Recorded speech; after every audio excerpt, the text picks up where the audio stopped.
So little background on me. I'm one of the co-founders and chief customer officer at Cloudability.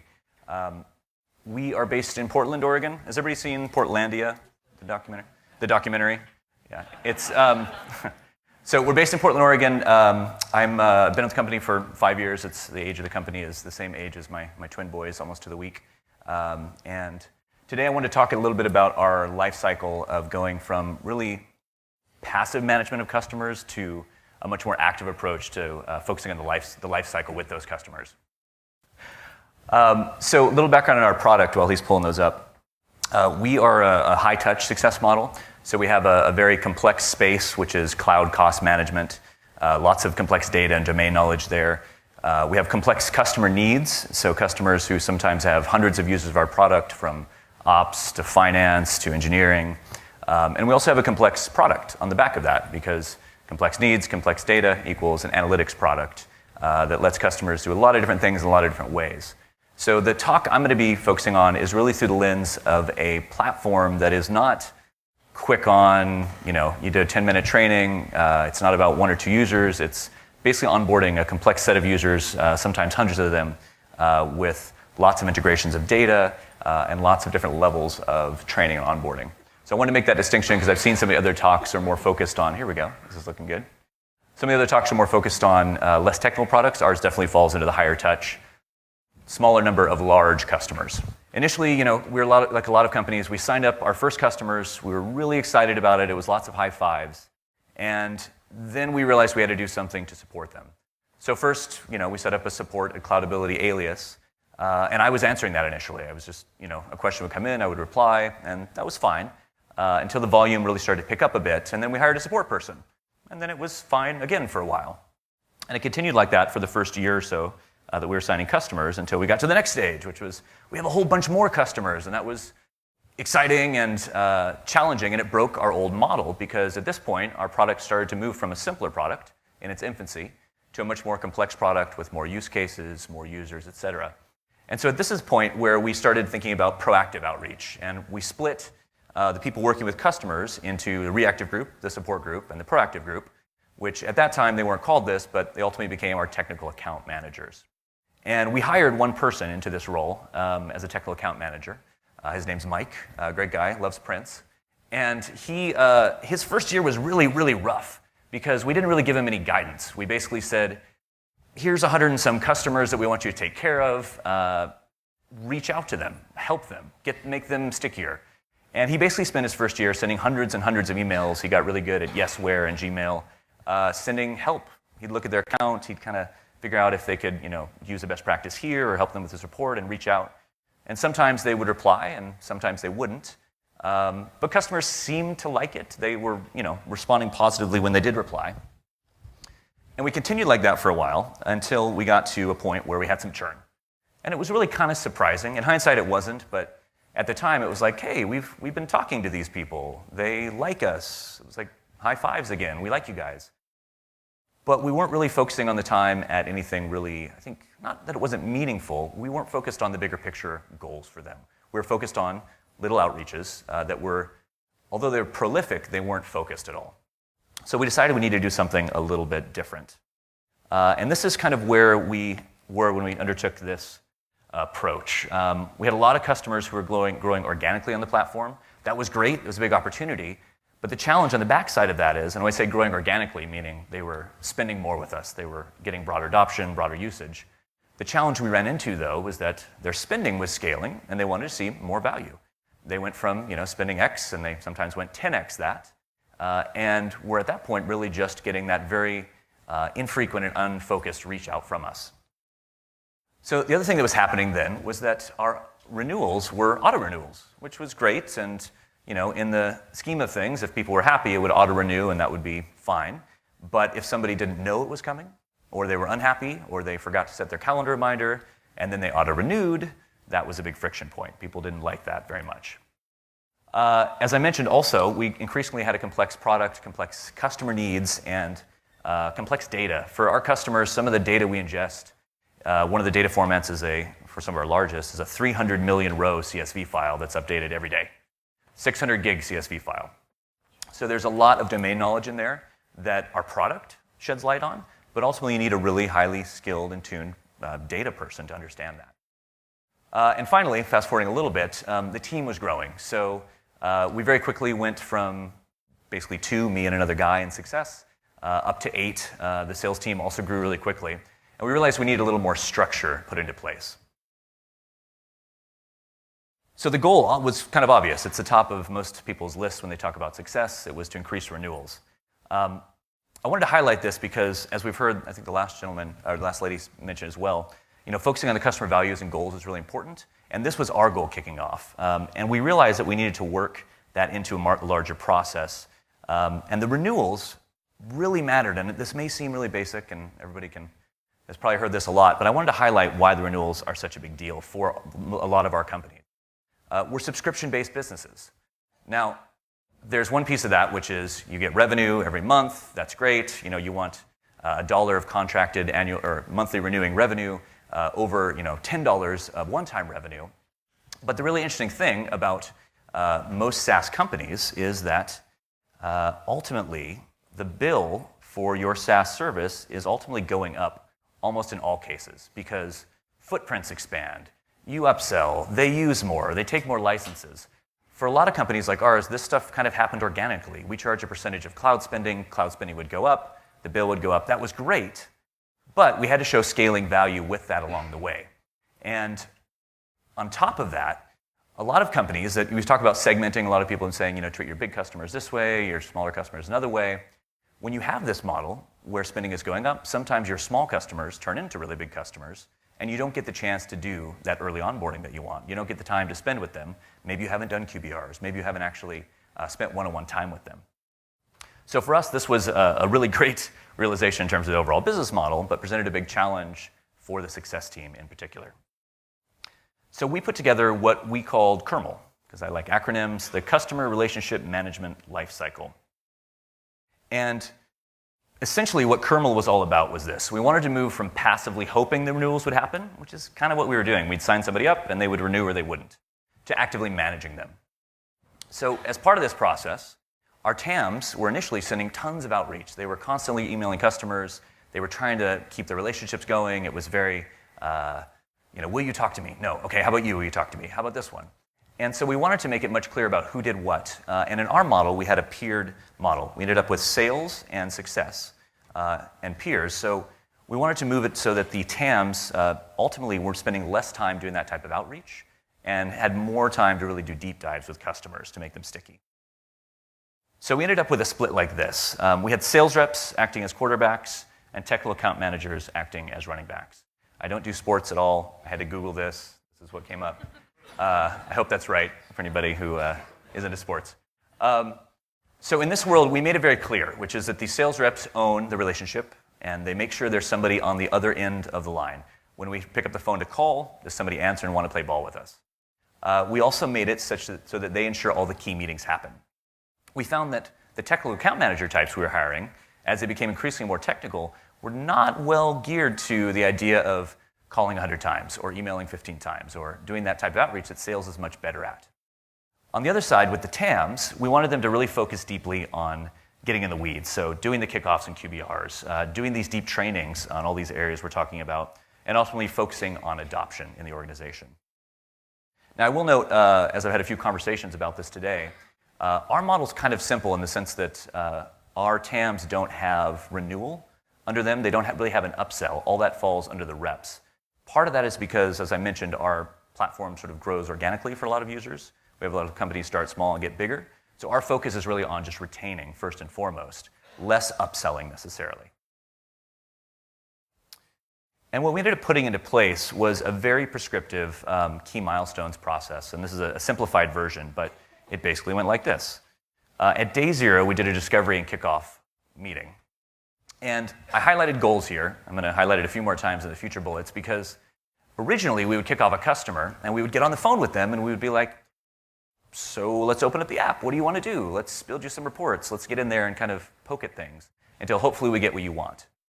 And we realized we really needed to reset that so that our focus was not on necessarily getting them to value on the first call, which was great and fun, but it didn't really have long-lasting effects. More figuring out how are they going to be successful over the next 3, 6, 9, 12 months. So this call became all about getting out of the application, getting out of the tech, and really just backing up to say, forget whatever we talked about in the sales process, because what's said in the sales process is sometimes different than what the reality is later. What do you want to do? Like, what does success look like for you in 3 months, in 6 months, in a year? And being very prescriptive about that, having a deck that we open up on the screen and actually type this in front of the customer while they're reading this, while we're screen sharing, so there's an agreement among us about where we need to get. So there's no questions about where to go next. And that really opened us up into a much better onboarding program, because suddenly the entire onboarding plan was focused on those goals. What do we need to get you to that goal? I was listening to a talk downstairs by Omer from Tatango, and he was saying how there's 4 primary use cases for Tatango, and they map customers against those use cases, and then they figure out how to get them to value there. Similar for us, we have 5 primary use cases that we have. We call them our 5 stages. If we know very clearly what somebody's going after, it's going to totally change our onboarding plan. And that shift of thinking around the goals initially was very important to get there. And then we got into a fairly typical, you would say, QBR process, except we realized each of the QBRs was very different in what we needed to be doing. So at the 3-month QBR, this was about, did we get there? Did the setup really get done? And also, did you get to any level of value? Now, notably, often you get to that 3-month QBR and you can look at the goals and you can see where they were, and it's often not a fault of the platform that they didn't get value. It's, other things came up in the business. They got distracted, there weren't resources committed. And this is a great milestone. We would say, okay, well, here were the goals again. We're going to put these in front of you. We're going to revisit those and talk through, did we get there? So goal progress. At the 6-month point, we came back to the goals again. Seems pedantic, but at the end of the day, we realized that whenever we got on a call with somebody and we weren't being prescriptive about what we were there, what we were trying to accomplish, and look at the bigger picture, it's very easy to get off to the left, to the right, to just jump into the application for little questions to come up. So constantly using this as a milestone, a sort of a mile marker to come back to. And at the 6-month point, we realized that was the point at which, for us anyway, it was the right time to start talking about roadmap. Before that, it was sort of distracting, because in those first 3 months, onboarding, getting set up, getting ready to go, the next 6, really you're off to the races, you should be getting value. That's the point at which we want to start having the conversation with you. You use the platform, you understand what it can and can't do. Now, in 6 months, you're going to be renewing. What do you need in order for that renewal to be successful? And let's look at our roadmap, and let's see if there's anything that is on there that's coming that you want to accelerate, or is there anything that you want to talk about that we don't yet have on there? And then, just to stay completely pedantic with this, we went back to goals again in 9 months. But this one was all about the ROI. So we talked about the goals, we've agreed them, we've come back to them multiple times, but let's literally show how we did against those and show what savings you had on the back of that. Now, in our world, it's all about cost management, cost tracking how much you spent on cloud, how much you saved. We have some very clear ROI metrics for that. What did your bill do? How much were you able to save, et cetera?